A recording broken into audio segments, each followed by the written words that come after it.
Hey, we live, Skywalker? Should be any second. It says we're live on my end. Okay, good. Thank you for coming into Skywalker Boxing. We got Bruce Gas, Boxing Jazz, and more, Coastal Boxing Club. We got a great interview tonight with John BodyShot Leonardo and Angel Munoz. We got two pro boxers in the house. How you guys doing? What's going on, man? Salute. Thank you guys for coming in today. I was researching. I didn't know you were coming on, Angel, but I was looking up John Leonardo's record. You're 10-1, super bantamweight, correct? Yes, sir. Nice, brother. How'd you get the nickname BodyShot, brother? I guess it just came from my dad. My dad was a big body puncher. I was like the only amateur that like threw a lot of body shots. So I guess my dad kind of gave me the nickname, so I just stuck with it. Nice. Yeah, we love body shots, man. We wish more fighters would utilize that, man, in fights, you know. But yeah, man, awesome nickname. And Angel Munoz, can you tell us about yourself too, brother? Yeah, of course. I've been as of last night. I just won. You sound a little bit far from the mic. Can you come a little closer? Yeah, sorry about that. Can you hear me now? Good. Yeah. Yeah.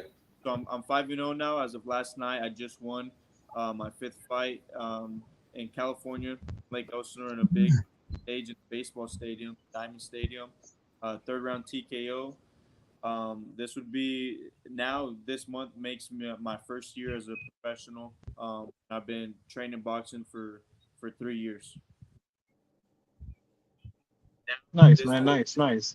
So so a quick question: what actually inspired you to do boxing? My dream was to be a professional athlete since I was a kid. I played football, ran track.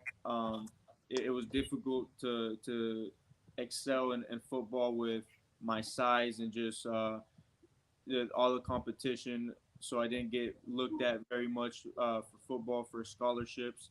So I joined the military right out of high school, which, like I was mentioning earlier, I just finished my 3-year contract.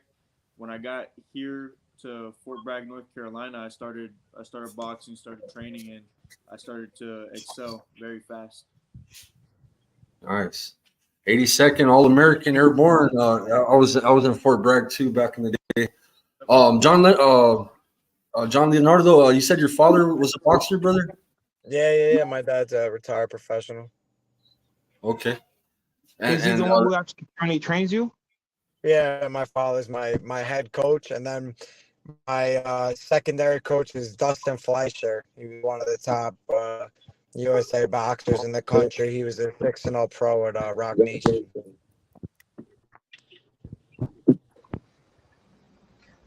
Nice.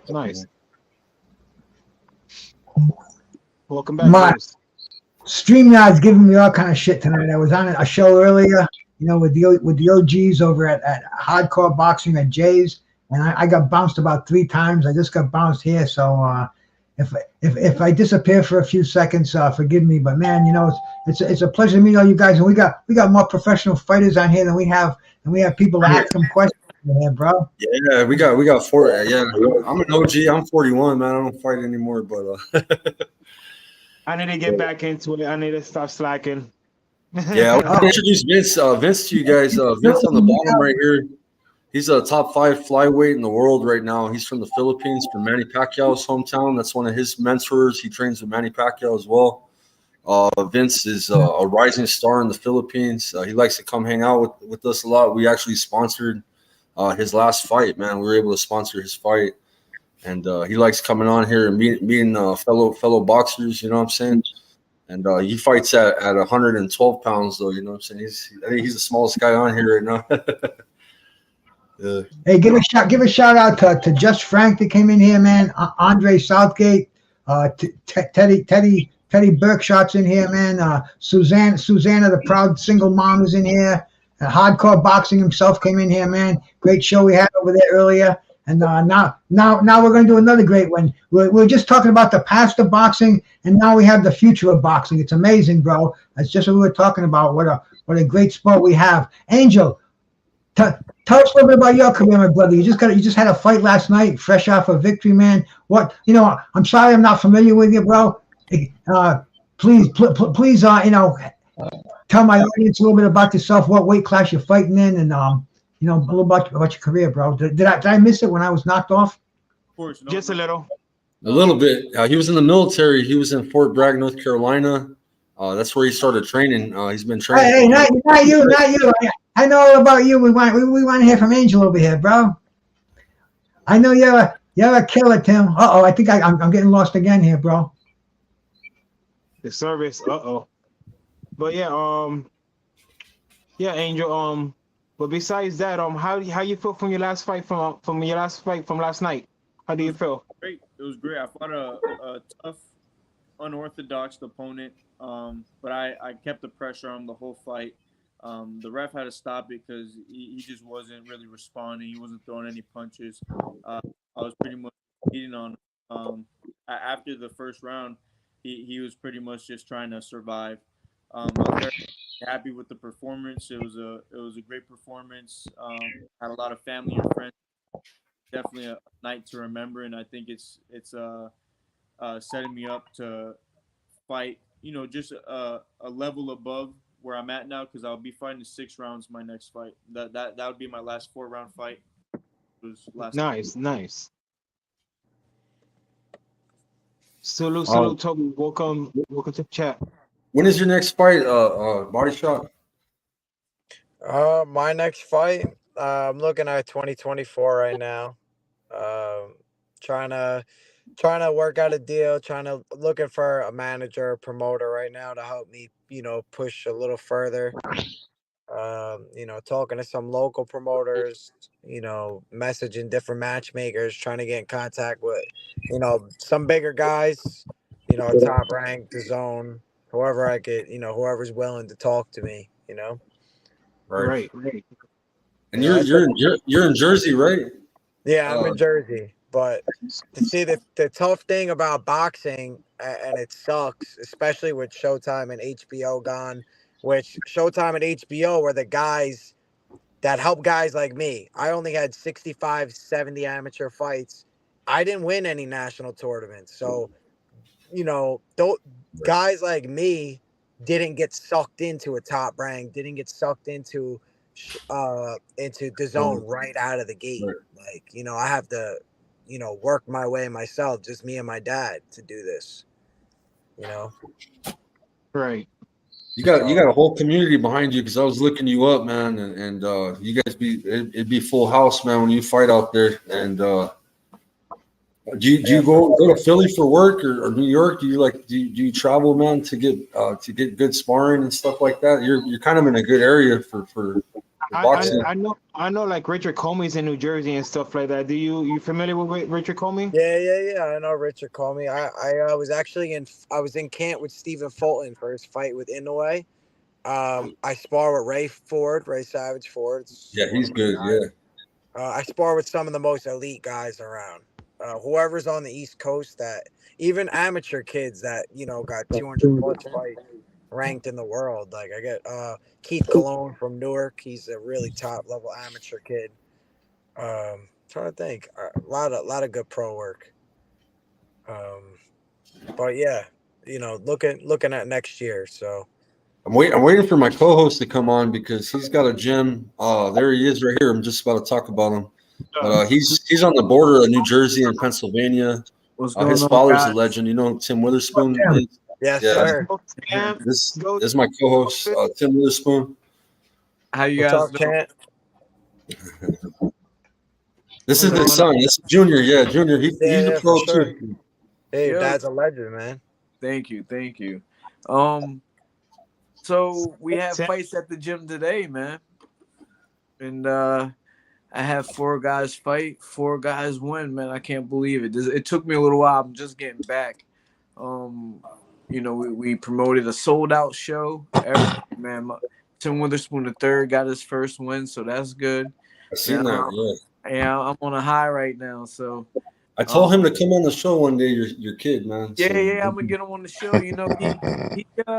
He started boxing at a weird time, in his life, where he was like 5'4" for like ever. And now all of a sudden he's 6 foot, he's my height. So he's like kind of getting used to his body. And today it was like really, he had this is his third fight. He lost his first two, but today was like the first day where it's like, damn, this dude, he's gonna be a man. He's standing his ground now. So, we're in the Witherspoon Legacy. place. Yeah, Legacy. We're feeling good, man. We're feeling good today. Yeah, on the top of the pinnacle right now. Well, how's it going, Coach Tobler? What's going on, man? How's everything going, man? I sound like you're about to talk some junk on here. We got Team Regis in the house, man. We got a whole bunch of fighters. We got a coach, man, in the mix. Man. It's gonna be a great show tonight. Y'all not inviting Bill Haney, are you? Man, you see, man, forget that cat, man. Man, we talking a lot of rubbish, man. Yeah, rubbish. That's what they say in England. Huh? Hey, I seen Regis on DAZN, man, this weekend, man, commentating. Man, the champ doing this thing, man. You never know. He might be one of the top commentators later on in his career. Who knows? More money. Yeah. Absolutely. And he did it. Why not? Why not do it? I'd do it too. Yeah, he did good, man. Yeah, he a natural. He a natural, man. He like that shit. He like talking that shit. Talking about fighters and definitely boxing. He's a people man. So he did really good. He looked good on camera. Natural. You don't find guys like that. They get on there and get nervous. The lights don't bother him. Yeah, cool. So how's training camp going so far for Regis? Man, it's good. This kid works like a slave, man. I mean, that's what people don't get. He works hard. There ain't no question. They don't whatever the work is, he's gonna get it done. Because the outcome is always in his favor because he works his ass off. So when you work hard, your confidence levels up because you put the work in. And when you work harder than everybody else, the work is unmatchable. So yeah, he good to go, man. We almost done with me. He almost done with me. We cut out the great. We cut out any of my brothers on the panel, Angel or BodyShot or Vince. Any of you guys use a strength and conditioning coach in your regiment? Yes, sir. Elaborate a little bit. Oh, I say yes, sir. Yeah, I use a strength and conditioning coach. We got one of the best in the world over here on the panel tonight, man. If you want any free advice, man, pick them like the Thanksgiving. I ain't giving them for free now. There you go, champ. I ain't giving nothing for free. Drop your cash app. No. Is he a young kid? You a youngster? What are you, a fighter? Yeah. Man, I ain't got no problems answering no questions, bro.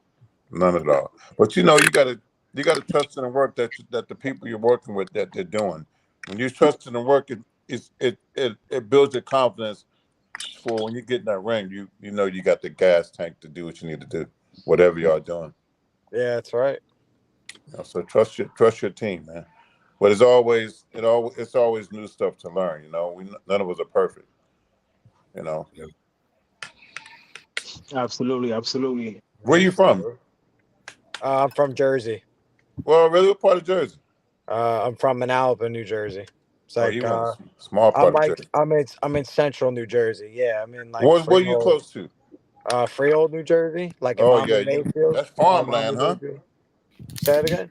A lot of farmland out there, huh? Yeah, it's some farmland, man. I'm strong like a farm boy. Well, people don't know Jersey is so big. It's some parts of Jersey I haven't even gone to, bro. Yo, bro, Jersey's big, dude. Like Hightstown. Yeah, I'm like 30 minutes from Hightstown, 25. Okay, yeah. Where are you located? I'm from Trenton.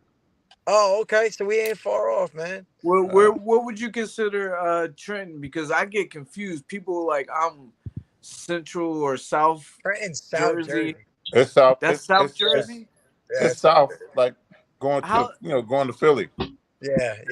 We're like right over the bridge from Philly. Right. No, I know. I'm right over the bridge from Trenton. Yeah, we talked about that. Yeah, I'm in Marsville, but it's like to me, South Jersey is like. I used to hang out in Marsville, man, back in the day. Yeah. Don't tell on yourself. man. Don't tell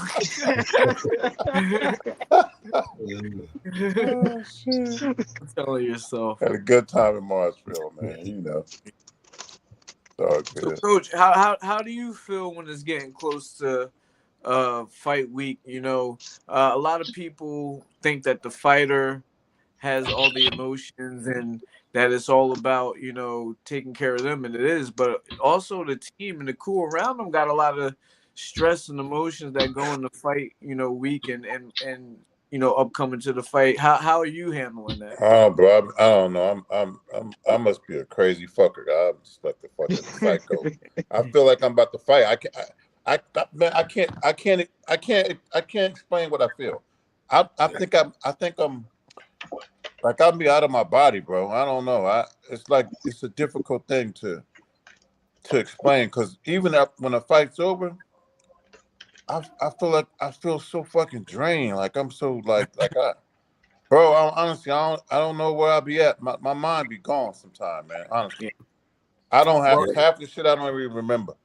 yeah, as a It's fighter, a and weird. I can't explain it to you. some of you fighters out there might understand that, you know, these trainers, they giving a little bit of their selves to us, you know, giving a little bit of their selves to the fighter, and you know, you win, they win, you lose, they lose too, you know. Yeah. That's how it is, man. That's why I asked you that question. What's up, Vince? What's if up? you ask the champ, you probably say some crazy shit. But I don't know what I don't know where I'd be at, man. I'm at the fight, but Yeah. Don't like fuck with me. You know what I'm saying? Hey, Like Coach Tobler, I got a question I'm for not the you. guy to mess with. Like I'll be ready to slap people. I got a question from William Old School Aaron. He goes, Skywalker asks Coach Tobler if they have spent time working on cutting off the ring. And we seen the Shakur fight. I was going to ask you what you thought about the Shakur Well, fight. you gotta come to the fight to see it. You gotta get the fight. You'll see it when you get the fight. I can't tell you what we doing, but the game plan. That's you can't you're expose gonna the have game to plan. watch the fight. Get a pay-per-view. Get you a ticket to come to San Francisco. Get a ticket. But listen, we're gonna be ready. The champ is ready to do whatever he needs to do to beat the shit out this kid. He was in camp with Elijah, right? Elijah Flores. Man, I don't know half these. I don't know who in camp. I just know what we do. I don't know no names. I don't know none of that shit. I don't even care about that. I got you. That's one of my guys, man. So we supporting y'all. I'm from the same gym as Elijah Flores. That's my team. Oh, okay. All Then right, if he cool. said he there, he there. I don't know no names. I Hey don't man, ask he's people from names. the We ain't East talking Coast about first. who sparred with who Regis has been in the gym. We ain't talking about that right now. We know he's ready, and we can't wait till December 9th. Absolutely. We're ready to do some damage, bro. It's crazy, man. This kid is ready to fight, man. And the world gonna see that, you know, the doubts that they have in their mind about what the champ can do. You know, they're gonna see a different fight, and they're gonna see exactly what I said. Absolutely. He looked good behind the microphone last night, bro. He had the hair all done up nice, bro. He was Yeah, he had natural, man. He liked the camera, man. He may not admit it, but he liked being in the limelight. Bro. He The liked that. boxing kangaroo, is that Carl? Commentating, boxing. That's Carl, yeah. That's Carl. All that shit. It's comfortable. Right. What? Who would want to sit behind a fucking microphone and make money? Talking about a sport that you love. Perfect job. He didn't seem very edgy last night. He seemed real at ease, real confident. Very, and man, we're still hearing it. Nobody's giving him a chance out here, Coach, bro. But that's been his whole career. Well, and guess what? This fight. They've been proven wrong every time. You know, he should be undefeated. He should be undefeated right now. If I can't wait. Pulled that shit off in England. Absolutely right. He'd have been undefeated with 25 knockouts. Come on, man. Is he going to move up at all to 147 and maybe get revenge? No, I doubt it. Josh Taylor done. He done. Josh Taylor washed up. He ain't moving up. He gonna finish his career at 140. I was going to ask you, Coach, with Shakur Stevenson, we've seen him, you know, fight very well in the past, and he had, you know, kind of a poor performance. You know, it was a lack of offense. You know what I'm saying? And I know the same. They said the same shit with Regis. When, you know, and we all know what Regis is about, man. We've seen how he handled Chon Cepeda. We've seen the Josh Taylor fight was fucking amazing fight. Even with that loss, that was a controversial loss. You know, with Regis. But, I know that, you know, one fight, you know, if you're having an off night, you know, you can't really judge a fighter on that. You can't really talk shit about him. But what is your take on that, man? What do you think? Well, the fans gonna say what they're gonna have their opinions. They pay the money to go watch the fights. But you know, I guess inside the ring, no one knows until you get inside the ring. It looked like Shakur kind of takes old boy's power, and he played it safe. But in the fans' eye, you know, he stunk up the place. Everybody has, you know, every night is not a great night, so he still won the fight. I mean, it is what it is, but the fans gonna talk their shit. They're gonna say what they want to say. Right. I don't know what happened. I saw some of the fight. I didn't see the whole entire fight. But yeah, he they said he was. Oh no, man! I ain't never been hit like that, so we don't know what he felt. And I think the other kid could have put more pressure. You know, he also was kind of hesitant because Shakur is such a great counterpuncher.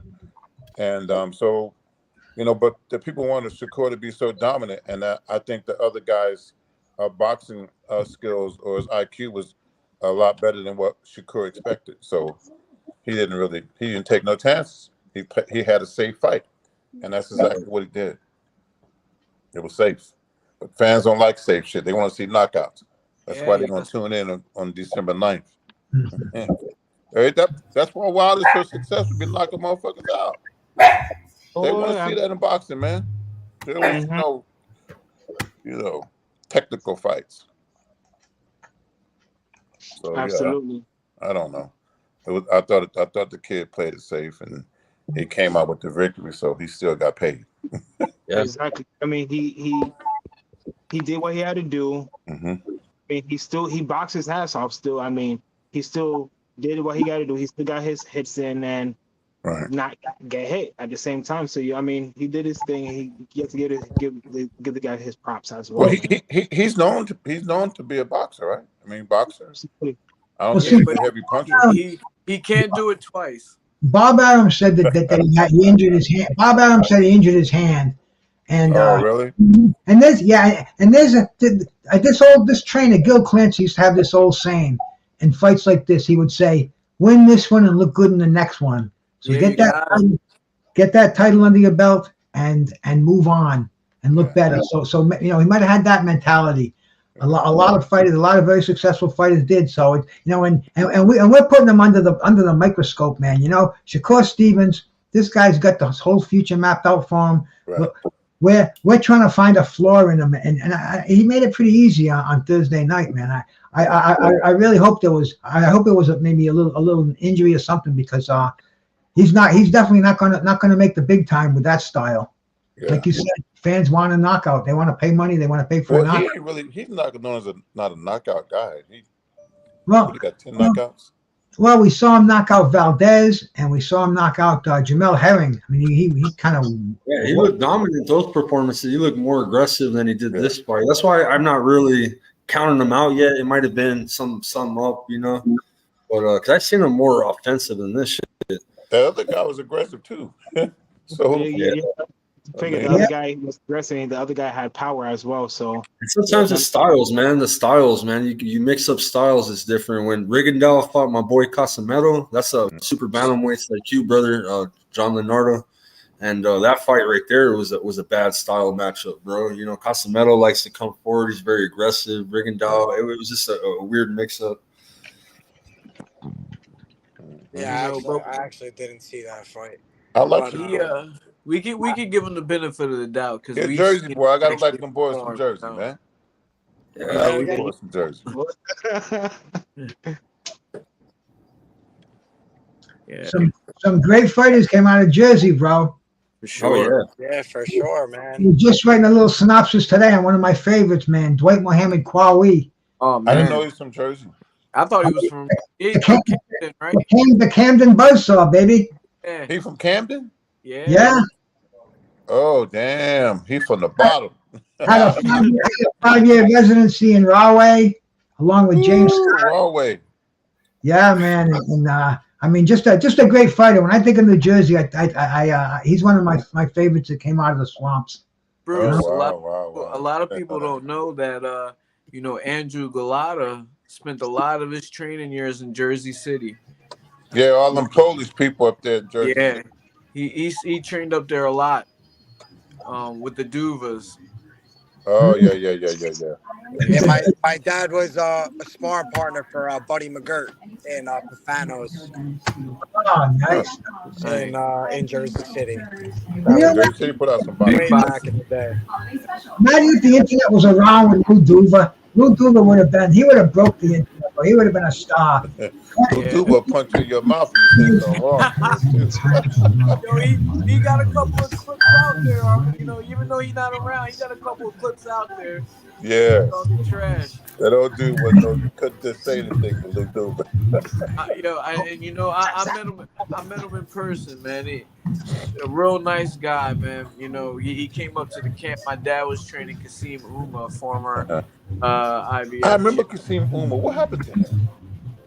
Well, let's see how we can describe this. He went to go live more of a TMZ type of a lifestyle. Yeah, Friday night. I see him on Friday Night Fights a lot. He holds the world record, or not. I don't know if it's the world record or the ESPN record for the most punches thrown in like a round or a fight, something like that. But he let the partying and being around his boys get to him. I think he's in Germany now. Oh, really? Yeah. But I forget. Now you threw me off. I forget what I was even. I'm sorry, man. I'm I brought that up. That's all right. We couple weeks from fight week, man. It's fucking everybody up. Yeah. We I don't know what to do with ourselves right now. Hey, Coach, I got a question for you. I was watching one of Regis' interviews, and what he said is Devin Haney and me ain't the same. Like he spoke about beginning of his career, how I had to fight for free. How did he get from where he was? I had to fight for free, this, that. What was his next step to move up? Like, did someone see him? Did he get a low ranking title? How did he move up from where he was? Somebody's got some really bad feedback, man. I can't. He's got a background. He just kept winning. He just kept winning. Was he winning local shows, or was he getting on? Yeah, he was winning. He was winning. Every time he stepped out, he won. Yeah. But I'm saying... local shows in Lou DiBella. Oh, okay. He was on Lou signed him. Okay, cool. Yeah, because at the stage of the game I'm at now, that's where I'm at. I'm a 10-1-1 pro. And I look at some of these guys. I saw that interview. I said, man, this guy was right where I was. Like, the way he was speaking. You know what I mean? He's speaking to guys like me. Like, yo, I was just there.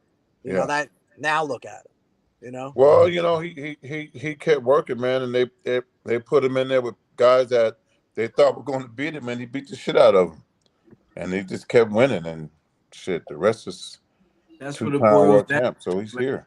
I mean, shout out to Team Donaire coming in the house. Much respect. That's What's going on, Donaire? Salute, bro. How's everything been, man?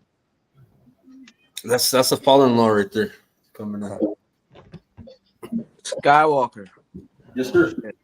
So I came in a little late. I don't know who the 10-1-1 boxer. I don't know about his background too much. I apologize for that. Put the names up so everyone can see the names. Eddie confused me because when I came on, Angel came on. And Angel's a pro. He's 5-0, former military, the one that just left here. So Eddie, I had asked Eddie to help me because I was trying to get James Toney on tonight, bro. After his last, he's still busy. Yeah, that's my man. I wanted to talk to James Toney, man. That's one of my, I grew up watching him fight, man, and to see him fight this past week, he still got the skills, huh? Man, James Toney is one of the most skillful, underrated less talked about fighters on the fucking planet, bro. James Toney going to beat you up, walk up the street and beat the shit out you. I will never forget the night I was sitting here on a Friday night. I'm going through clicking the cables, 1, 2, 3. And I had the black box, so I got everything back in the day. And I get to this thing called Knockout TV, and it's James Toney defending. It's Michael Nunn defending against James Toney. And I'm like, hey, wow, look what I just bumped onto. And all of a sudden, fucking James Toney clocks him with a fucking left hook. He knocks Michael Nunn undefeated. They're grooming him to be the best pound for pound. I mean, he's mentioned to be a fight with Roy Jones. They're talking and all of a sudden, this fucking guy named James Toney out of Detroit, nowhere, with this hot blonde manager. All of a sudden, he becomes a fucking man. I'll tell you, and he never looked back. He had Bill Pops Miller training him, man. Just a great defensive fighter. Had killer offensive power, and he made some fucking money the other night, bro. Imagine that, man. So, Tim, yeah, he fought Razor Ruddock the other night. He did an exhibition. Really? Yeah. I showed the fight. You're still getting paid, huh? In fact, I did a show the next night with Tim's father, Tim Witherspoon Sr., man. And he was saying he wanted that call, bro. He was chomping at the bit. I got a serious question about that, because before you saw all the somebody's got some bad. Wait a minute, Tim. Somebody's got some bad background. Somebody's got like it ain't me. I'm quiet. Somebody else is. I think we're going on bottom screen. The TV, bro. Shut the TV off, please. There we go. Beautiful. Yep. Hey, Skywalker, can we put up the names so we know who's on the panel? Oh, yeah. How do we do that? Do I have to go in settings? My bad. You just take off the comments, and then you should be able to go right there. You can just add the names. It should be on the top. So before they had that fight, there was a lot of bad publicity about it. You know, a lot of people saying they shouldn't do it and all that. Do you think that after the fight, I don't care who answers this, after the fight, they proved that actually it was a good thing to do? Maybe. It was entertaining as hell. Guaranteed, man. We were thoroughly entertained with that fight. You know, they were both out of shape. They both had the granddad bods. I mean, freaking Razor Ruddock. He looked like my dad coming down on a Sunday morning. My dad was. He looked like my dad with that bathrobe on, with the gut coming out. You know, Saturday morning walking down the stairs. And but what can you say? They entertained the hell out of us. They put the money in their pocket. And they're legends at heart, and they took care of themselves. They were on pretty much equal caliber. And Tim Witherspoon Sr. would be a legend himself on that circuit, bro. That's one thing about my dad, man, is that, you know, he comes in the gym, and for me, my perspective is like, this is all this guy knows. You know, he comes in the gym, he's the first one on the machine. You know, he's looking slim. You know, he's not gonna look like them guys. I'm not saying that because it's my dad. I try to actually hide that that's my dad a lot, but he's still working. He's still in there hitting the sledgehammer. Oh, when I called him, he was on the sledgehammer. Yeah. I said, yeah. Well, I'm all for guys making money, man. Let them make their money. Let them do what they got to do. If they can get in the ring and they're not hurting each other. Exhibition, and we get a chance to see some legends like James. I never met James Toney in person. I'd love to meet a guy like James Toney. You know, if you got to go to exhibition and meet him, why not? The legend of the sport. We'll make it happen on here, Coach. We'll make it happen on here. I got some connections that are connected to James Toney, so that'd be cool, man. Yeah. I was on a panel with him about a year ago. Great guy, and everybody said, "Oh, he mumbles his words. He can't talk." Bullshit. James Toney. I believe if when these guys take a break from boxing, I think it clears up that CET or whatever you want to call it. You know, it's also from Detroit. And it's the same thing with Riddick Bowe. You listen to Riddick Bowe now, and you can understand what he says. To me, no problem whatsoever. You know, I've spoken to him, and it's like, damn, 5 years ago you were mumbling. Yeah, he's making a lot of appearances places. I've been seeing Riddick Bowe a lot of places. He is. That's good, man. They should. You know, to get better with recognizing and keeping the legends alive within the boxing community, or because there's so many great boxers that we will never get a chance to see. You could just go off in the dark, and for guys to be in the limelight or still be irrelevant is a great thing.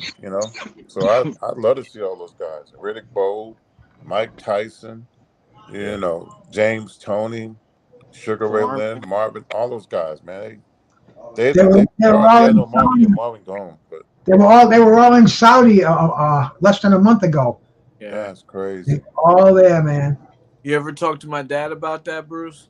Oh yeah, he told me the story. He burnt himself frying that chicken, and I saw that. I saw that fist. I saw that blister, the boxing glove.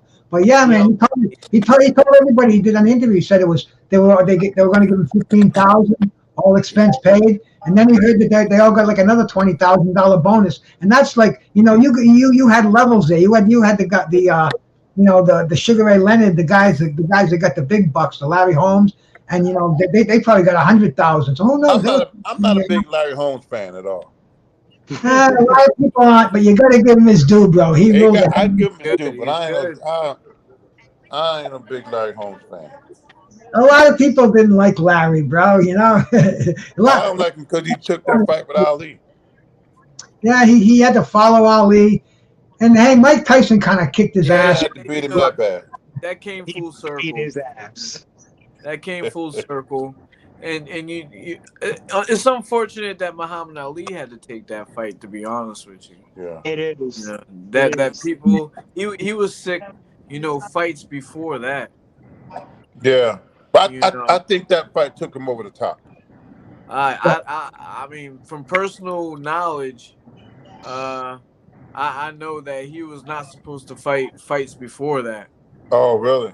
Yeah, but your dad told us the story about that. He was a sparring partner for Ali for the Holmes fight. He told us how lethargic Ali was in training. In that story, man, he's told that a million times. We heard Ali's camp in the hotel room. He's right in the doorway, and Angelo Dundee is saying, "No, he's not going to go fight. He's not going to go fight." And they had to talk him out of it, and he was in no condition to get in that fight. He had lost so much weight, took thyroid medication. The Parkinson's was advancing. I mean, it was a mess. That night, bro, I shed a couple of tears. I left the arena. Yeah, me too. It was the arena was hushed, and you could hear a pin drop after that fight. Somebody was saying, "I want my money back." Bullshit. Everybody was fucking just stunned, and man. That was just. I don't know. I'm not a fighter, so I don't know what they feel that way. So I'm not glad that you said that, but you giving me a way to segue into a question that I wanted to ask you earlier, which was, do you enjoy using boxing in your personal workouts? Is this something that you go and hit the heavy bag and or hit the pads at all? I don't hit the bag. They wish they could get me on the bag. They wish they can get me in the ring to kick my ass like I be doing them. But I said, wait, when we're done with conditioning, every once in a while I'll do something, but I'll do my own thing. I'll run. I'm trying to fall back in love with my sport, which is running. I do push-ups and sit-ups, all that type of stuff for myself right now. Right. Like weight training, I've been weight training all my life, and every time I lift weights, I get bigger. So. Right. I'm trying to be the little rat on the turning wheel, man. I done had muscle all my life, so. Are you opposed? I do some other things, other circuit trainings. I still run. I still do track and field stuff.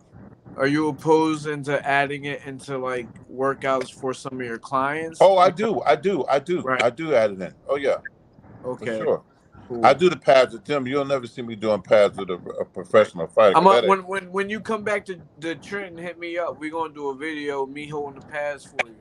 Hey, I'm gonna be there. I'm gonna be there during Christmas time. I think that'll work. Yeah, I'm right here, man. I'm right in Bristol. You know Bristol. Okay. What gym you at in Trenton? Oh, I don't know any gyms in Trenton, man. All I know is Man's World up on Pennington Avenue. It's a weight training gym, but I met a young kid. I forgot this kid. He was a national champion from North Trenton. He's gonna be a monster. I'm gonna see him. I'm gonna go visit him this Christmas. It's He's not a Naseem, is 3-time, it? 4-time national champion. He's like Naseem? 15. Yeah, I think we're talking about the same kid from Trenton. What you say his name was? Naseem? He a monster. The little from North Trenton.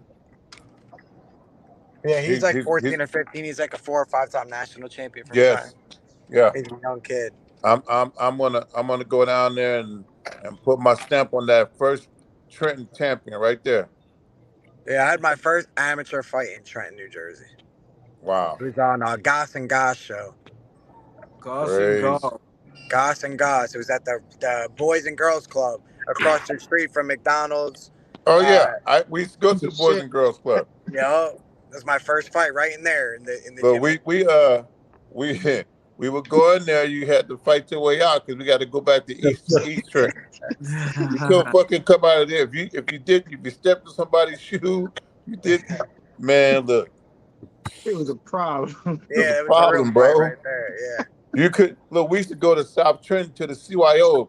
It's a big South Trenton. And look, there's some parts of South Trenton I ain't even been to yet. I ain't even go because you couldn't even go to those parts of town. Man. Trent got a lot of boxing gyms. Yeah. Mm-hmm. Shit, we had one on North Clinton, right down by the middle school I went to, Grant School, called Team Post. Yeah, I don't know. I know Goss and Goss. You know, I know there was a older white gentleman, and he's still around. His name was Muggsy, and he had Muggsy. Yeah, Muggsy had a lot of good. You know Muggsy? Yeah, I don't know him. Yeah, Muggsy. Did he work with the Boston kids? Huh? Did he work with those Boston kids? Nah, you know what? I don't know what he just was somebody who popped up with like fighters here and there, and then he was in South. He was on South Clinton and Trenton. Yeah. That's South Side. Yeah, he had a good heavyweight, Muggsy. The young kid, right? He used to spar. I used to train with Daniel Bean. He's a heavyweight pro now. He's 2-2. He used to spar with Muggsy's pro. Right. Heavyweight. Man, I love heavyweights, man. Small world, man. Small world. Heavyweights. So, Coach, well, what you think about that heavyweight card that's coming up in Saudi with Wilder, Joshua, and all of the top heavyweights? What do you think about that card? That's gonna be nice, man. Wilder's fighting Joseph Parker. Joseph Parker is pretty tough. That's probably the toughest fight on the card. Got Bibble on the card too. You got Big Boy from Big Baby Miller. He be talking big baby Miller. He be talking smack, bro. Yeah. Bro, I've been watching fights since before most of you guys were born. Not all of you, most of you. And this is the biggest card I've ever seen. This heavyweight fight on December 23rd is the largest. I don't know. The matchups are bad, bro. The matchups aren't that good. I mean, the matchups are okay. Yeah. But come on, you got AJ and Wilder on the same card, not fighting each other. I'd rather watch these Saudis are going to move fast, bro. I think they're trying to set that. I think they're trying to set it up, though. Oh yeah, guaranteed, man, guaranteed. These Saudis are bang. They're fast. They got money. They want to make deals. There ain't no negotiating. It's okay. $1 million, no problem. Boom. Let's get this. I remember I was part of the card that opened up Saudi when I was working with Eric Molina in 2019. We went down there, and Eric fought this kid named Prograis, was 10-0. I worked with Eric Molina and went to Saudi first. Joshua was getting his title back from Ruiz. It was a great time, and it was first class everything, bro. I mean, hotel, car. Did you vision it to become what it is now? Could you see the future there? Oh yes, without a doubt. Yeah. Listen. There are no B class, no C class fighters. Everyone is treated with utmost respect. Everybody has the same thing. There's no separation. The only separation is titles. But the way they treat you, you stay in the 5-star hotels. Everyone eats the same food. We get the same treatment. It was lovely, man. It was really good. That's why guys love to fight in Saudi Arabia. That's what fighters deserve, man. Yes, absolutely. Yeah. First class, bro, for everything. Every fighter. Oh, Tata Jerry, Vince had to leave. They had a bad earthquake in the Philippines. Vince's house got destroyed, guys. Yeah, up top is a special guest. He's a professional super bantamweight, John BodyShot Leonardo out of New Jersey. He thought that was you in the corner earlier. He's like, "Turn on your light." My Yeah, bad. that's Nonito. That's Nonito Diner's father-in-law. He's involved with fights and Wow, that's crazy. yeah, Yeah, good for I you. love Yeah, Donaire's last fight was a little rough, man. yeah. I watched that live. Like he's older now, you know what I mean? But like still, like he's Yeah. how old is he now? He's like He in his just 40s? turned 41. It was his birthday like 3 days Yeah, ago, 4 days ago. Yeah, yeah, bro. I yeah. watched that last fight on TV. I'm like, yo, this guy's crazy, bro. And He's my hero, man. We're the same age, so I'm like, damn, he's doing it, man. I hang off of buildings, washing windows. You know what I'm saying? But that's crazy, man. we fighting. That's another level right there, man. At 41, you know. Yeah. Yeah. Hey, I got a question. I got a question for you, John, and for you, Coach. Okay. Right. So I was doing a little research on John. So I see that your dad runs the promotional company that, I don't know if you're responsible for it. I know he handles the business. And for you, Coach, I know that you guys probably have some younger guys in there. My question basically pertains to the younger individuals how are they sponsored? Do you have individuals in your gym that need sponsorship? I feel like as a boxing community, we should get together, and even some of us low-level business owners to be able to put some additional money in their pockets, which puts money back in our pockets, and we can all grow together type deal. Mm-hmm. So I guess the question is for both of you guys, do you have boxers that are new are they having trouble with sponsorship? Well, and what can we do about that? When most of these fighters when they start up, yeah, they all have problems with sponsorship, and they all need sponsorships. So any sponsorship money you can put up for fighters that are coming up the ladder who's building their career. That first part of your career is rough, man. And huge. Some of these guys don't make no money, so sponsorship money is needed in the sport, Crucial. No matter at what level, even at the amateur level. But you talking about a beginning pro, yeah, they need sponsors, bro, for sure. Yeah. So the reason we started up the promotion company, me and my dad, is because, like he said, like if you're not selling the tickets, and making a paycheck off that, this is rough. You know what I mean? It's a rough game. If you have sponsors, lucky me, like he said before, I'm an Italian American. I come from an area where it's a lot of Italian Americans, and I got a community that's looking to help support me. I got a couple sponsors, Apex Sport, Angry Duck, even my own gym, my boxing gym, Juice Box in Freehold, New Jersey, that are like, here's some money, help you out, food, fights, like whatever, your fight outfit, your shoes, stuff like gym memberships, like it adds up. So, guys, as a professional, you need sponsorships, or you got to be able to move tickets, or both. Well, my daughter is married to an Italian guy. My grandson got Italian, he got black, and he got Hispanic, and he gonna be a motherfucker. Watch. This kid is one, and he's hitting the baseball off the tee. I'm telling you, he gonna be a monster. But he got a good mix, man. My son-in-law is from Hoboken. Oh, okay. So they're North Jersey. All over the board. So I want to see him. I'm gonna have my little grandson. They got him a pair of gloves in the bag, and he's already hitting the bag. I was like, "Who taught you that, bro? What you doing?" Yeah, he a natural, man. And then all the Italian. Oh my goodness, I man. I can't stay away from that pasta, man. We're trying to be the next Arturo Gotti. Hey, he might be a little tougher than Arturo. That's it, man. Coach, are they gonna do another press conference? Say it again. You gonna do another press conference because, man, I think it's gonna be one the fight week. Oh okay. yeah, they want to get back and try to do some crazy shit, but it's boxing, and they're still trying to sell the fight, and it ain't over with until that day, that night of the fight, man. The more you put in, the more you get out. won the Man, bell I ring. did something the other night. What he got himself into. Man, listen, I don't know nothing about them damn Haynes. I didn't know nothing about them, and I got in and I just told the truth, and they went crazy. So I'm ready to go crazy too. I think Devin Haney got a little problem on his hands for sure. Oh, he got a problem on his hands. He got a problem on his hands, man. Without a doubt. Me and my dad are with your man there. You know what I mean? Yeah. But, you know, because realistically, just looking from the outside, you know, they're two different people, man. Two different fighters fighting for two different things. That's the way I see it. Like I said, honestly, I think Haney, he still has belts at 135. Yeah, it's like a cushion, bro. It's like, and you think you can just come up here and take somebody's belt? How fucking arrogant is that? Regis is hungry, man. He's hungry, and like you said, this guy got a cushion. That's what I look at a lot of different angles of a fight. You know what I mean?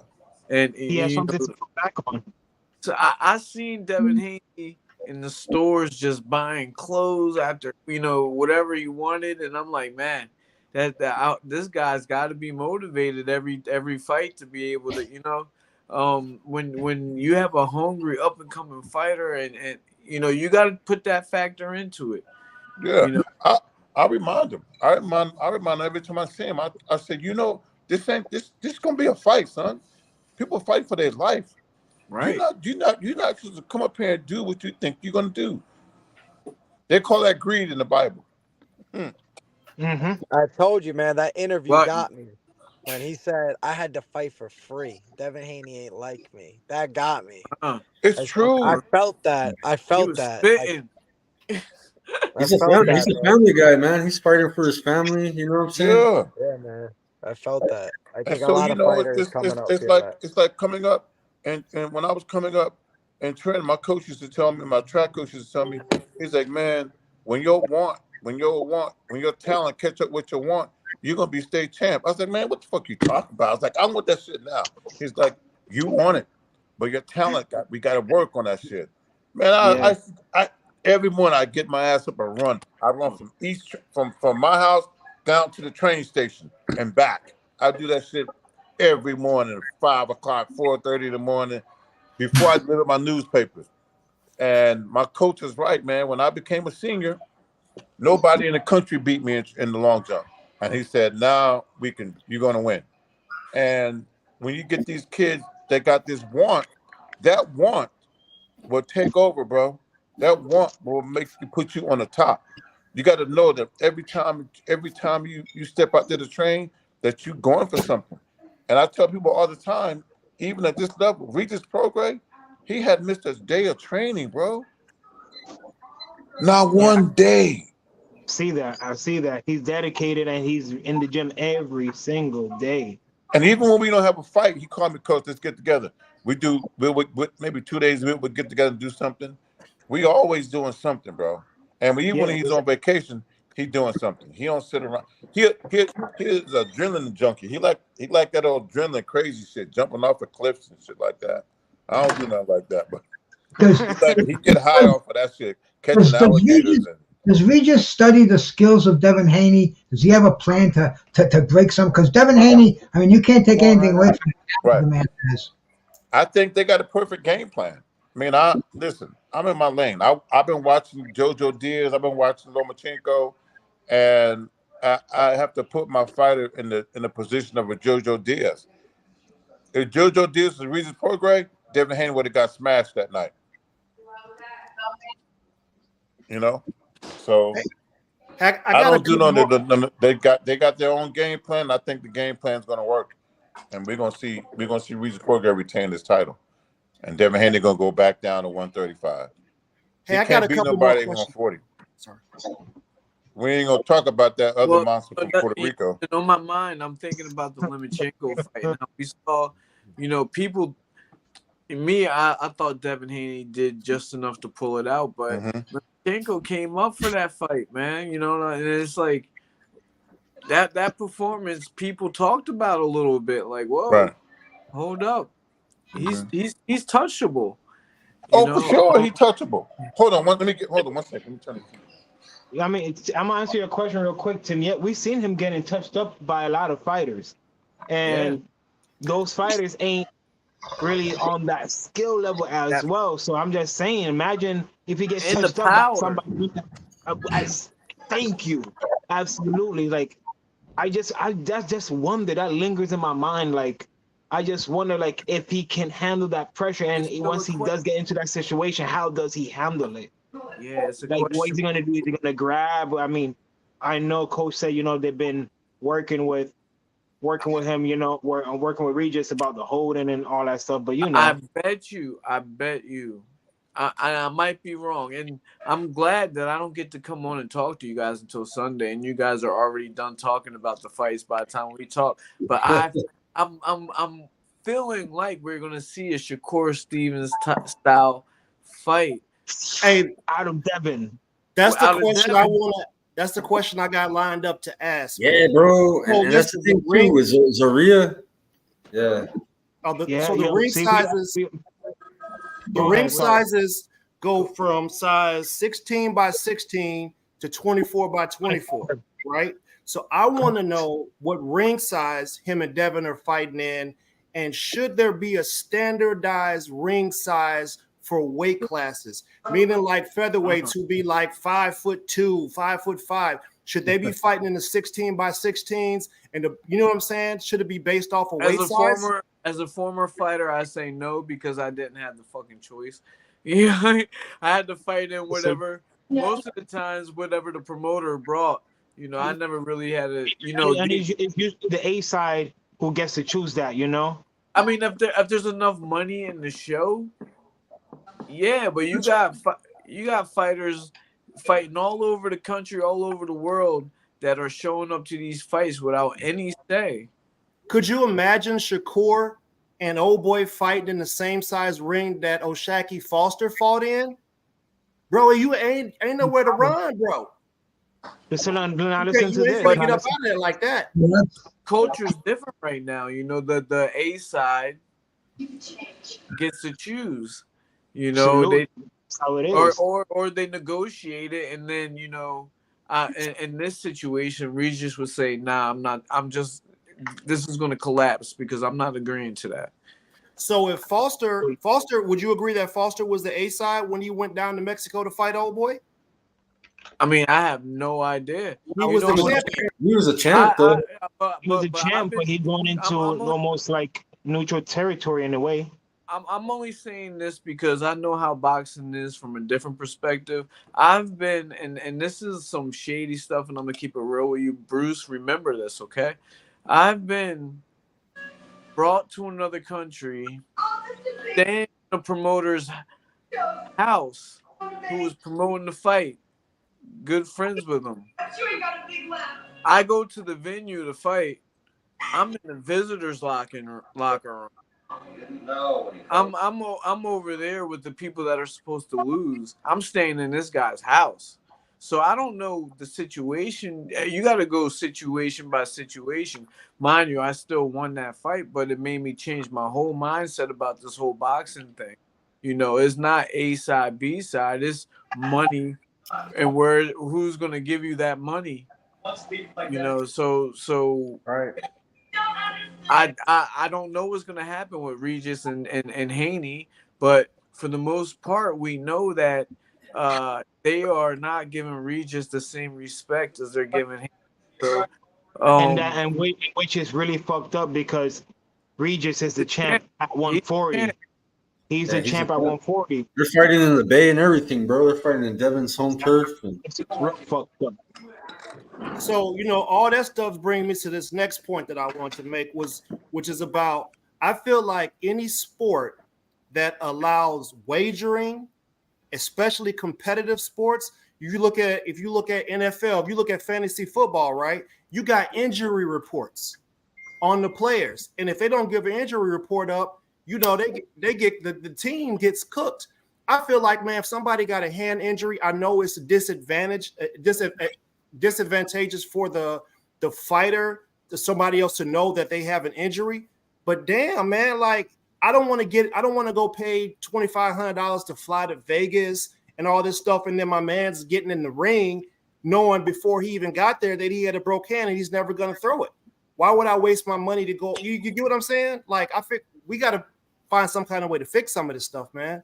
But on the other hand, if you knew that beforehand and you thought that this guy is still going to take this fight, would you want to go fly there and see, wow, this guy is so tough that he's going to take this fight and he's going to try to beat this guy with one hand?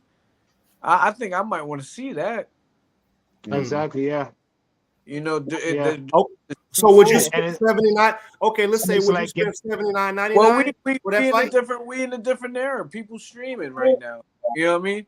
I mean, that's a question. With no disrespect, no disrespect at all. But that's a question that we kind of don't have to answer right now, because. I mean, that's why Showtime's not around right now, you know, because of the streaming era. Now we are switching to applications and stuff like that. And I'm glad that you're talking about this, because we're in the YouTube era where if you have someone where you know he has a hurt hand going into the fight, we're going to bring more people outside of the sport to come and see, wow, this guy, we already know, we got the x-rays or the doctor report. You know, it's an interesting thing that you bring up, because it's going to be like, man, this guy is going to bring back some real gladiators, you know, some real people where, you know, wow, he got a messed up shoulder, and because every fighter goes into the fight not 100%. Right. Exactly. Even the referee don't even know what's going on with the fighter going into the ring. No fighter is 100% going into that ring. I don't care what they say. They might feel like it in their head because my man up here, in my phone, he's in the upper right. Sorry, what's your first name, man? John. From John? Yeah. You might know. There's something, you know. You might have a sore knee. You know, you might. There's always something, bro. There's always something. Yeah, I had a fucking bad weight cut. You ate bad food. Yeah, you know, tendinitis. You know, if that's on the injury report, people won't be watching. Like, oh, I think that would make it kind of interesting, to be honest with you. Yeah, and then you'll see. You'll see. If I had an injury report on Shakur, I'm not going to take Shakur by KO 10. Because I know he gonna work the boy down. I'm not taking him by KO 10 if I know he got a hurt hand. But I know he's gonna go over. He gonna get the over. He didn't even want to give up the info after the fight. Or now, are you gonna bet on his opponent to KO him now? Right. But you see, his opponent gets no credit. Which I hate that, man. I'm completely objective. I got my favorite fighters, but I don't like that. A person who's busting their ass just as hard to make it and make it from the bottom, get there, and they don't even get a fair shot, man. That's foul, bro. Right. That's foul. Wait. Who didn't get a fair shot? Shakur's opponent. I'm saying he's not getting a fair shot as far as the critics. I'm confused. And again, I mean, no disrespect, bro. The bell rung. You got to figure out how to figure out your opponent. And you don't think he would have ran up in there and rushed old boy, and he would have made it a dirty fight if he had knew that brick hand didn't work. And it would have made Shakur box even better. You know, hey man, he knew that hand didn't work. You think he did? He lost to a guy with one hand. He knew. He probably sat down in the corner. They said, yo, he's not throwing his left hand. I guarantee it. They had to have. Yo, he's using one hand. He lost every round. Every round, bro. With one hand. Everyone could talk about Shakur. He had one bad night. Everybody want to talk bad about him now. Yo, didn't get hit. I'm not cooking a dude because I'm saying media. The media want to cook him. Like, yo, he didn't get touched, bro. I got respect for people that fight with one hand, like how Tank did with the Pitbull. We seen Gary Russell. Yeah. We saw people's it happened. No one is 100%, man. No one is soldiers, bro. Nobody's 100%. But No, Sleeping with sense, man. One night, man, and shit. It just makes it interesting. If you got a injury report before or after the fight, I would love to see it. Right. I think So that let it me would ask all be y'all very this real quick. So look, so can everyone on this panel agree, or someone agree, that we do have a speculation that Devin Haney might pull like a Shakur Stevenson? Yeah, of course. He running. What's the ring size? If they Listen, we're gonna get to that. We're gonna try to get to that. Regis is gonna touch that body. He's Extra gonna large. touch the That's my body. point. My point is, what's bugging me is, you know, Haney likes to hold a lot, especially when he's getting touched up. right. We know that. Well, he's But smart now about it's it. He's smart about it. You know to definitely wrap smart. somebody up that could crack. Rate his chin though. Yeah. Rate Devin's chin though. He got touched up one good time. Yeah. Listen, Jorge Linares. I know Listen, his chin holds up better than Tyson Fury's chin. Listen, I put up money against on Regis. I don't put up money on Tyson Fury, man. But we talking about chins though, right? Huh? We talking about chins though, right? You want me to rate his chin? He got cracked. He did the stanky leg. A lot of other people that got cracked and hit the canvas. That's He didn't hit the canvas though. Yeah. Yeah, nah, he stayed up. He stayed up. That bell rang. And that's another thing. He stood up and he finished the round up good. I promise you, man. I think if we had that 18 by 18 size ring, I think De Los Santos would have cracked Stevens, and we would have found out if he can handle it. We ain't got a chance to see if he can handle it yet. I'm gonna be honest. I'm gonna be honest with you. Even with the smaller ring, I see the same outcome. The same outcome. Same outcome with a smaller ring, because he is just that good. He's untouchable, man. He's just like Mayweather, man. I watched Shakur Stevenson live, New Jersey Golden Glove Finals against Kevin Ashmet, and I watched him. I said, "Yo, bro, this kid's gonna be a world champion." This was like 2015, maybe 2014. Yo, that kid's been the real deal his whole life. Who was that? Shakur Stevenson. Shakur Stevenson. Oh yeah, I like Shakur. Yeah, bro. Yeah, Hey, Coach, I was asking the guys about the ring size. Over here for you. Man, listen, that's something that they're working on. That motherfucking ring better not be big. That's what I was saying. Coach, we're not trying to have no fucking track meet. Coach, I was saying you got 16 by 16 all the way up to 24 by 24. I would. It ain't gonna be that big. It's not gonna be. He's not getting that. He's not getting that. You better show up early and make sure. Oh, listen, we on it. Listen, let's just say, remember who is the fucking A side over here. It's not fucking Devin Haney, all right? Absolutely. I told them that. They think I'm playing. No, for real though, bro. You're the champ at 140. You got the belt. You know what I mean? You the A side. Is there going to be some information released about that ring size? Because I'm telling you, I'm doing this for the people. Hey, do that for Ernest. Hey, Coach, let me know. I can let him know. Yeah. I'm doing this for the people putting their hard-earned money up for this. Because that little detail right there will let us know if a person the escapability. Yes. Yeah. Because we all know that he's not gonna be able to run. We're not trying to have that. Nah, you're gonna have to fight. And listen, you see the ring size they gave Oshaki Foster, right? We were just talking about that's exactly what I said. That's exactly what I said. Man, look, listen. I've been to Mexico. We've taken fights to Mexico.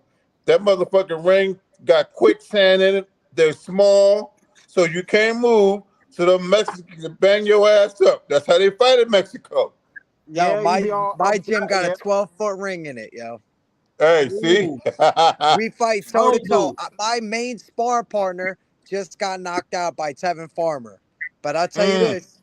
He's 31-9 from Mexico. The record 31-9. He's a 135. I'm a 122. We spar in that little round. 12. We do 12 rounds in that ring every Tuesday, Thursday night.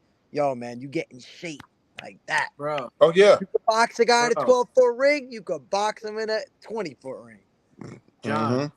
Absolutely. Well, I think that in my opinion, I think the large would be 20, not anything higher than that.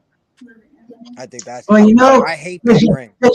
there's a documentary. You can get it on ESPN. You can probably find it on YouTube. It's the ring at Madison Square Garden. It was 18 and a half or 18 and a half, and that ring is it's in Sarasota. It's in the Hall of Fame right now in Canastota. But for 80 years it remained that. No matter who boxed in there, Willie Pep, Sugar Ray Robinson, Joe Louis, Muhammad Ali. It was only changed once, and that was Oleg Maskarov. He demanded it 20 by 20, and because it was HBO money, and that was against Sam Peter, they dismantled the ring. They changed the ring forever. But man, fighters demanding a certain size ring, that's pussy ass shit, bro. There was one standard. Yeah, the standard is what I think it's 18. 100-yard football. Yeah, field. standard's 18, right? But they depending on the venue and some wrestlers, because you notice those rings, the turnbuckles can be moved in or pushed out, so you can pretty much adjust those fights. I believe from 16 and a half up to 20, 21 or something like that. But they can be adjusted and it's agreed on. But I don't know. I don't think it's that much of an issue unless they make it look like a little phone booth in there. Unless it's like a little. I don't want no phone booth, but I don't want no fucking. No track. Yeah. You don't want no quarter mile on there. No phone. Yeah, you got a quarter mile. Talking about I'm gonna run a fucking 3K marathon in the bitch. Hey, thanks, William. Old school. Track star from Trenton that just I know she won the pin. I already know you talking about. I think I know you talking about I think Mo. Is that what her name is? She won a gold medal for the 800. Yeah, exactly. Well, the same coach that I was telling you about, he coached her, coached me. Al Jennings. Right. I like her, man. A young woman. Listen, I remember her when she was like 12. Right. My two nephews ran for Trenton High School. One went to South Carolina on a track scholarship, and one went to USC. All my family are track and field stars, man. So yeah, she was from Trenton High School. My high school coach coached her as well. Yeah, man, she got some lungs on her. Yeah, she made a lot of money. She's making a killing right now. Shit, track is paying like they pay football players now. Well, I mean, you saw this Abby Steiner girl got a $2 million deal with, I think it was like Adidas or something like that. Puma. She coming in fifth. She get cooked on the world stage, but she making more money than the top four. Yeah. She that blows my mind. That's why I always talk about sponsorship. I feel like the people who are putting in the work and the people who are working their way up, I think the sponsors need to be more responsible about who they're giving their money to versus what they want as an image wise. Man, they don't care, bro. They only see right now. If you on top, they want you right now. When you're not on top, it's like Mike Jones. Now, back then you didn't want me. Now I'm hot, you all on me. It's real, bro. Yeah. It's real. And when you're an athlete, when you're at the top of your game, you got to get them and you got to suck everything out of them, because when you lose, they're going back down to the final next champion. Yeah, but she ain't won nothing since she left Kentucky. What's your second option to sponsorship, Ernest? We need to know, like, what about somebody who, all right, I tried to get sponsorship. I'm from fucking DuPont, Iowa. I'm a good fighter, but there's no one around here to sponsor me. What should that next move be? I think we should play a role in that, to be honest. I think we should talk about it more. Yeah. We should talk about it more. Like, I'm a business owner. Feel me? Like, I'm working on some stuff where I want to sponsor as many people as I can with what I can afford, because they're helping me grow my business as a small business owner. Right. I'm gonna take you up on that, bro. Hey, I'm And we with you, did, John. we did it with Vince. We I'm did it with DMing Vince. you It was pretty successful, Definitely, man. John. Yeah. What we Look, did we for talk- Vince, we all came together. Like Hey, I'm saying, bro, what's your Vince- business? Man, Small I'm in the gemstones, bro. what- Gemstones, gold, crystals. I have a bodybuilding company. I got a clothing company. This is like I'm doing a lot of stuff, bro. Hey man, on the good for side. you, bro. You're doing a lot of And stuff. so I put money in people's pockets, and they help my business grow. You know, Right. I've That's good. I've been the what do you call it? A sponsor for bodybuilding shows. I've sponsored athletes because it costs a lot of money. I did to do bodybuilding. You BodyShot. got to eat. It Yes. costs money to get where you're going. Yeah. Right. You ain't just gonna get there. You gotta Right. put in the work. You gotta put in the money. And You know, then you when gotta we get in invest on in basement, yourself. when we get in at the basement level, we can grow with the fighter, and they can remember who helped them on the way up, and Yep. it could just be like that versus the top guys getting all the bread. Yeah. So Just spit it out a little my idea, and this is something that I've been doing like the last couple weeks. Especially this might work for the guy in Iowa where there's nothing. Building video content for your social media, messaging companies saying, hey, yo, I'll make a reel with your product. You send me the product. If you feel like it's benefiting both of us, we could work out a deal money-wise where I could post videos for you. That's like something I've been trying to work on the last couple weeks It sounds like something that we all need to make this community about. We already got this platform. Absolutely. You know, it might be something that we could pull together and be like, look, man, we go to places where people are looking for, if they can't get money or sponsorship, which Skywalker said, we did it for Vince all the way in Philippines. And maybe actually, you know, there might be somebody 6-0 in Oklahoma that just wants to be seen out here, you know, or somewhere else. That sounds like that's something that, you know, some kind of team has to be formed so we can actually search for that. You know? And I'm down. But with that being said, I'm going. Yeah, I gotta get ready. Same I gotta here. get my back ready for tomorrow, man. Same here. I got a Look, 5 it's a.m. always class. a pleasure talking to you guys, man. I love this boxing stuff, man. Thank you guys. Much respect for coming on. December 9th is gonna be a fight, man. For Hell sure. yeah. Coach, we're gonna get you on here after the fight too, man. Oh, you already know. I'm coming on here first. Listen, I might be a little sideways, but I'm gonna be on here. Hey, Coach, Regis got all any right, more my room on brother, his man. All right, man. I appreciate y'all. Hey, We'll Coach, see you next Regis got any Same more- here. Thank you does for Regis having got me. any more room on his trunks for another logo? All the time. All the time. All right. So hit me up, and we'll talk about it. Definitely. I'll send you the guy's link. This number, you can talk to him. Definitely. No All right? problem. All right, boss. Hey, bro. Also, I didn't get your name, but Ernest. DM me. You know, Definitely. I would like to keep in touch with y'all. Talk about sponsorship. Talk about some things. That'd be great, man. Absolutely. Oh, yeah, John. I want to pick your brain too, bro. You know, there's a lot of great featherweights out there, man. I'm sure you got some aspirations for your career. We can talk about some of the guys you're gunning for, and some of your heroes from the past, bro. So we'll definitely talk to you, BodyShot, for sure, my brother. That'd be great. Hey, man, thank you for reaching out and having me on, bro. I appreciate y'all. It's great talking with y'all, man. Salute, my brother. Have a good night, Keep guys. staying in contact soon, man. Thank you for coming on. Yeah, Good but hey, stuff. man. Dope show, bro. Yeah. We need to form something like that, bro. And like we did it for Vince. And but it takes a community for that, bro. You know what I'm saying? I'm not a rich man, but you know what I'm saying? I don't got deep pockets like that. But when we all come together, it's easy, bro. And it feels so good. And the thing is, we all is like-minded, and you know we can grow if we do it together, man. Yeah. Yeah, you know what? And that's the thing, man. Like what Coach was saying with the Mike Jones, you know, now I'm hot. Now they want me. You know, back then they didn't want me. Now I'm hot. Now they all want me. That's the same. That's the concept, bro. That in the way that we're gonna be successful is that we've been riding with people till they become a champ, and they're not gonna forget. Exactly. You know what I'm saying? Those Ellie Setbacks and all them fools, they're gonna be like, oh shit, he's on Skywalker's. You know what I'm saying? We got Sonny, we got Vince. They're on the verge of becoming world champions real soon. You know, Sonny has a fight in January. Sonny's fighting every 2 months, man. He's already he's top 3 in the United States right now at cruiserweight, so he's killing it. And yeah, we're doing good, man. We've talked to a lot of great prospects. Shout out to Camila Panada. She just won a title as well. We interviewed her, and stuff like that. So, if we can all come together. Yeah, hey Skywalker. We have another guest. I want to set up for sometime this week when we're free, man.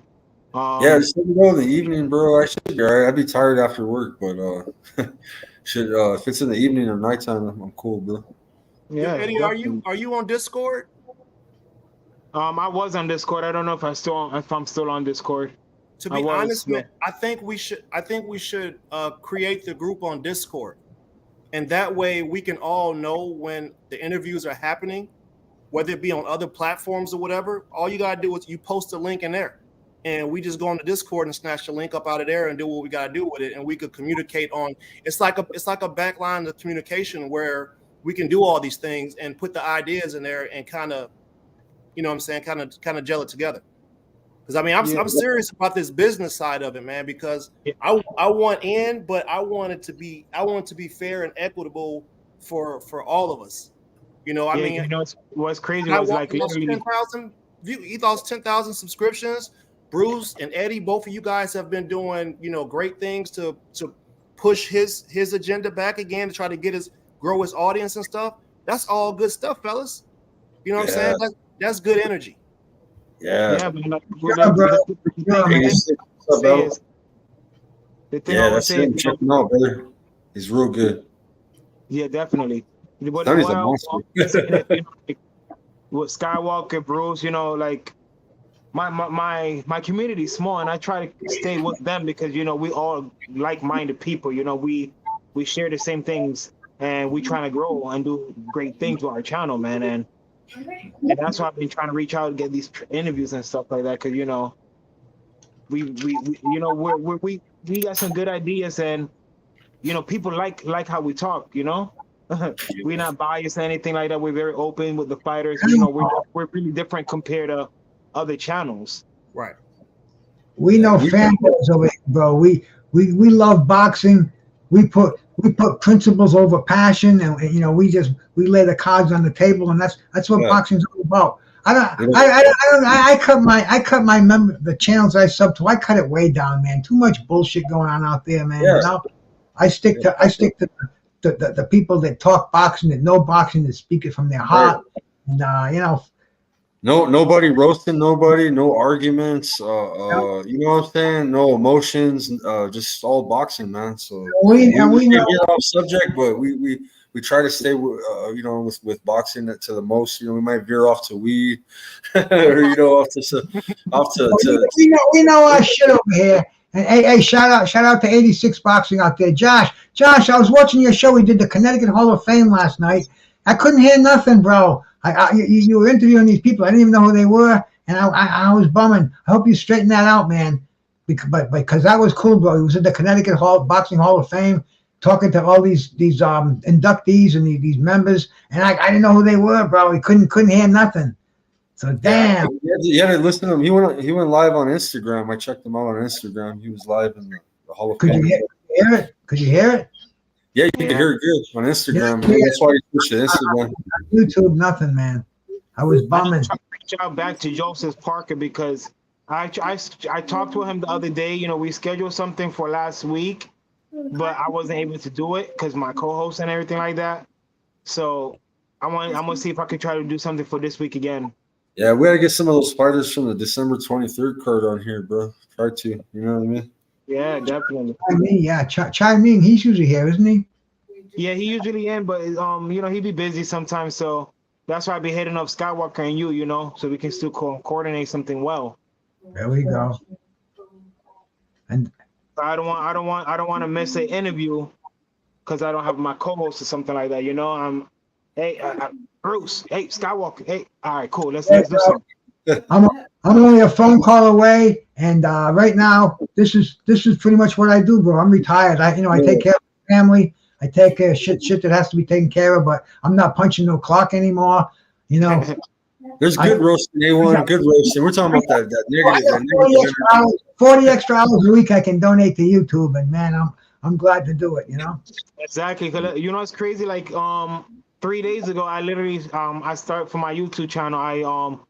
I end up putting it under an LLC, so I could, you know, do file taxes on everything on it as well. So, you know, I'm starting that up as well. I'm just waiting for the filing process to take place and everything, you know, in the state I'm in. Well, we'll have to talk about that on another show. But I got to jump off too because I did a show just before. My dog's laying here. I've been telling live all day and shit. Yeah. I've been telling him. I've been saying, shh, just wait. A few more minutes. He's looking up at me, and he knows when he comes in, he gets a couple of dog biscuits. So he wants to get his ass out there. So hey, guys, Ernest, my brother Eddie Skywalker, thank you guys so much for the show, guys. I enjoyed it, and the Coach Tobler and BodyShot Leonardo, man, our brother. We're gonna all back. And Angel, bro. Angel's a great guy. It was an awesome show, bro. So thanks for letting me be part of it, man. Yeah, we gotta get Angel Munoz back on. We spent a lot of time with John, so you know, should have did him. I know. It's sometimes I do that. I double book sometimes. Oh yeah, and plus Vince too. Vince is a celebrity in his own right, you know. Yeah, Vince always likes to hop on. Vince couldn't get a word in today. Yeah, today was a little crazy right now, man. Today was a little crazy because you know I was trying to find some people to come on, so I hit up a couple people and I got a couple people responses. So I'm like, oh shit. Oh well, let's have all y'all come in. Hey, what the hell, right? What the hell? Yeah, but hey, this week we're gonna have someone from ESPN who fights on ESPN Top Rank. I had communication, and we just need to find out a date that works fine with all of us, man. So once I find out what date works out fine, you know, I can DM him, say, hey, you know, this is the date, and here's the link. Yeah, I think we need to holler at George again too, man. Because what George is doing over there with that Roblox. Yeah, man. I love what they're doing over there, man. That's an amazing thing. I feel like we could connect and tie directly into that and get actual permission from them to stream their stuff so that we can add promotion to them. All that stuff is a good way to go. Exactly. Yeah. Yeah, I hope, man. Ask for permission. Says no. Skywalker's like, yo, I'm trying to get up out of here. Me and Bruce got hurt by we call it. Yeah. That's keeping me from getting monetized right now. I got the hours, I got the watch hours, I got the subs, but because I'm under that strike there, I can't get my monetization. But anyway, guys, peace and God bless, man. Later, Bruce. And we know our shit about boxing over here, bro. Yes, sir. Cool, man. I like how Bruce ended it with that. Yeah, man. Yeah, but definitely, man. Because like I said, I was watching George's interviews, man. Everything he says, man, he's doing it the right way. And I mean, he comes into the channel, right? He pops in.